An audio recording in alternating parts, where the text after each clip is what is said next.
My name is Steve Osborne. I'm from ITIC. ITIC is an IT training company and consulting company based in Sydney.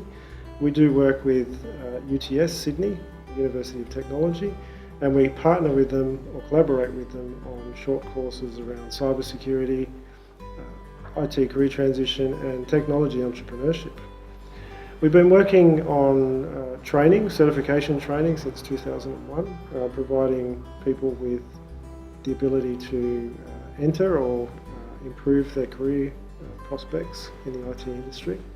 And we have a strong interest and passion around cybersecurity.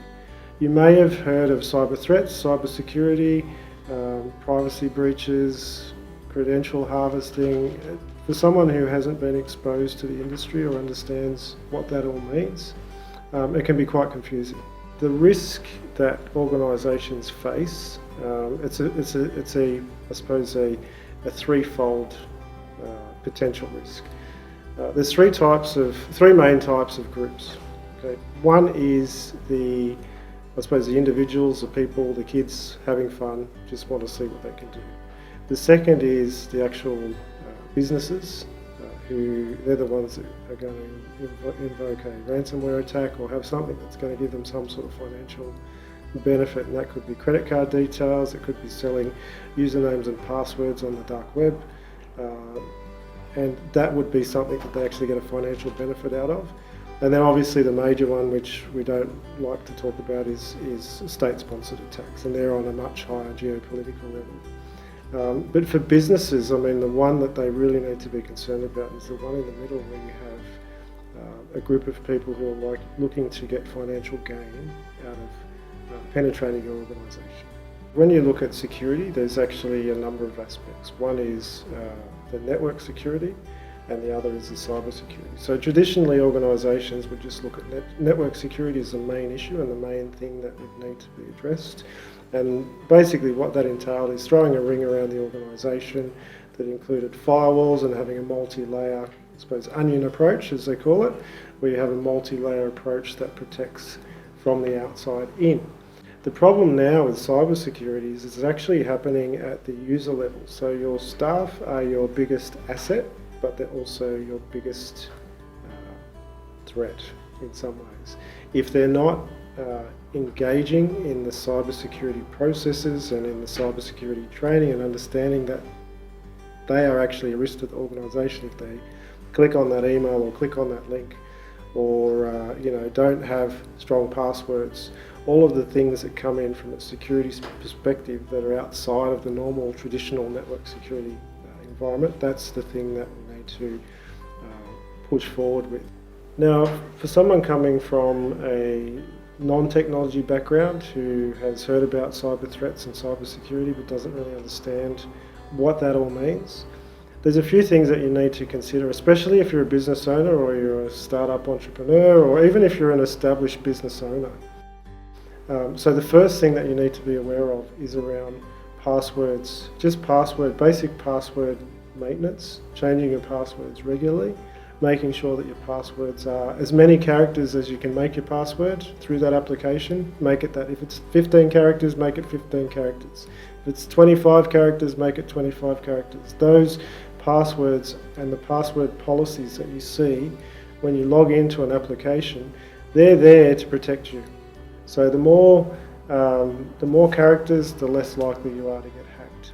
Now, the impact of not having good password protection is that someone gets hold of your password, and if you're like 99% of the population, you'll have used the same password across different applications. It's linked to an email address. So what happens is the hackers will go into your Facebook, they'll go into Instagram, they'll try your phone banking, they'll use that to their benefit to try and get financial gain. The other side of the equation that you need to think about as well is around, credit card information, online banking. Everyone uses it these days. You have email on your phone. Someone sends you a link. It comes from, or it looks like it's your bank that sent it to you. It says, click here. We need you to confirm your password. We're having problems with our system. If you do not do this, your account will be closed. If you click on that link, what do you think is going to happen? There's someone sitting on the other side of that with a program that sent out 5,000 emails to all these different people, and they're tracking what your response is. As soon as you open the email, they know. If you click on the link, they definitely know. And if you type anything in there, that's stored within their database for them to use at a future date. And that's called credential harvesting. That's a manual thing through what they call phishing. If you've heard of phishing, phishing as in throw out a line and try and catch a fish. This is phishing with a PH. And what that means is someone sent you an email and they're trying to trick you into clicking on a link that's going to install malware on your computer, or they're trying to get you to log into what you think is eBay, PayPal, NetBank, and use your username and password, which then will be stored on their system. So from a personal perspective, from a business perspective, you personally can be hacked if you're not aware of cyber threats. So what I'd suggest as a company director, as a board member, as a business owner, invest in training, or spend. That could be a financial investment, or it could be a time investment. It could be reading articles. It could be doing self researching those subjects on yourself. So what I'd suggest is you actually spend time or spend money, or both, on researching and becoming equipped to handle those challenges. But look at yourself, your board, and your staff, and ensuring that across the board that you either develop the information and the strategy and the concept and the delivery mechanism internally, or you bring in external parties to help you identify and address those issues. The first step is always doing an analysis of what are our risks. What are the risks that we do have currently in place within our business? The second step is how do we address those? What are the options in addressing those risks? And the third is what's it going to cost us, and how do we set a budget? The 4 questions you should be able to answer as a company executive or board member are quite important. So as a board member, do we understand how cybersecurity impacts our collective and individual responsibility? Number 2, as an organisation, who currently has responsibility for cybersecurity? 3, as a board, how do we ensure that our cybersecurity measures are effective?